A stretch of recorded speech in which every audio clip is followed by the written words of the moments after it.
یہ کہانی ایک ایسے شخص کی ہے جس کی زندگی عام لوگوں سے بالکل مختلف تھی، مگر وہ خود اس فرق کو سمجھنے سے قاصر تھا۔ رحمت علی ایک عام سا نوجوان جو پاکستان کے ایک چھوٹے سے قصبے میں رہتا تھا، ہمیشہ سے کچھ خاص کرنے کا خواب دیکھتا تھا۔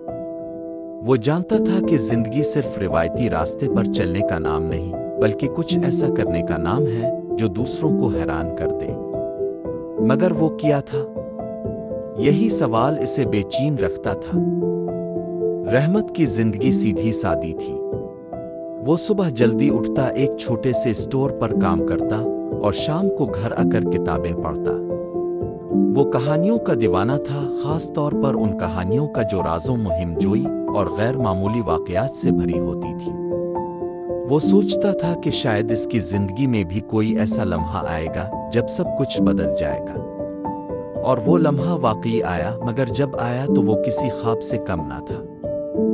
ایک رات جب وہ اپنے کمرے میں بیٹھا کتابیں پڑھ رہا تھا، اچانک اس کا دھیان اپنے دادا کی پرانی لائبریری کی طرف گیا۔ اس لائبریری میں کئی پرانی کتابیں تھیں جو برسوں سے کسی نے نہیں کھولی تھی۔ وہ ہمیشہ سوچتا تھا کہ ان کتابوں میں ایسا کیا ہوگا جو اس کے دادا انہیں اتنی حفاظت سے رکھتے تھے۔ اس رات تجسس کے مارے وہ لائبریری میں داخل ہوا اور ایک پرانی گرد آلود کتاب اٹھا لی۔ کتاب کا سرورق عجیب سا تھا، اس پر کچھ علامتیں بنی ہوئی تھیں جو اس کی سمجھ سے باہر تھیں۔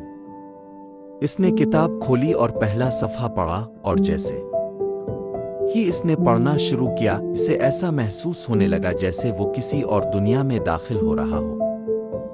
کتاب میں ایک پرانا نقشہ بنا ہوا تھا اور اس کے ساتھ کچھ ہدایات درج تھیں۔ یہ کوئی عام نقشہ نہیں لگ رہا تھا، یہ کسی خاص جگہ کا پتہ دے رہا تھا، ایسی جگہ جس کے بارے میں قصبے کے بوڑھے لوگ پرانی کہانیاں سنایا کرتے تھے۔ ان کہانیوں کے مطابق یہ جگہ صدیوں سے چھپی ہوئی تھی اور وہاں جانے والا کبھی واپس نہیں آتا تھا۔ مگر رحمت کے اندر کا تجسس بڑھ چکا تھا۔ اس نے فیصلہ کر لیا کہ وہ اس نقشے کی پیروی کرے گا، چاہے کچھ بھی ہو جائے۔ اگلی صبح وہ اپنے ضروری سامان کے ساتھ روانہ ہو گیا۔ نقشے کے مطابق اسے قصبے کے باہر ایک قدیم جنگل میں جانا تھا جہاں کئی صدیوں سے کوئی نہیں گیا تھا۔ جیسے ہی وہ جنگل میں داخل ہوا، اسے محسوس ہوا کہ یہ عام جنگل نہیں ہے۔ درختوں کی شاخیں اتنی گھنی تھیں کہ سورج کی روشنی بھی مشکل سے اندر پہنچتی تھی۔ ہر طرف ایک غیر معمولی خاموشی تھی، جیسے پوری کائنات اس کے ہر قدم کو دیکھ رہی ہو۔ کئی گھنٹوں کے سفر کے بعد وہ ایک قدیم مندر کے کھنڈرات کے پاس پہنچا۔ یہ وہی جگہ تھی جو نقشے پر بنی ہوئی تھی۔ مندر کے دروازے پر عجیب و غریب نقوش کھدے ہوئے تھے جنہیں سمجھنا مشکل تھا۔ مگر جیسے ہی اس نے اپنی کتاب کو ان نقوش کے قریب کیا، اچانک ایک روشنی چمکی اور دروازہ آہستہ آہستہ کھلنے لگا۔ رحمت کی سانسیں رک گئیں۔ یہ سب کسی جادوئی کہانی کی طرح ہو رہا تھا، مگر یہ حقیقت تھی۔ وہ آہستہ آہستہ اندر داخل ہوا۔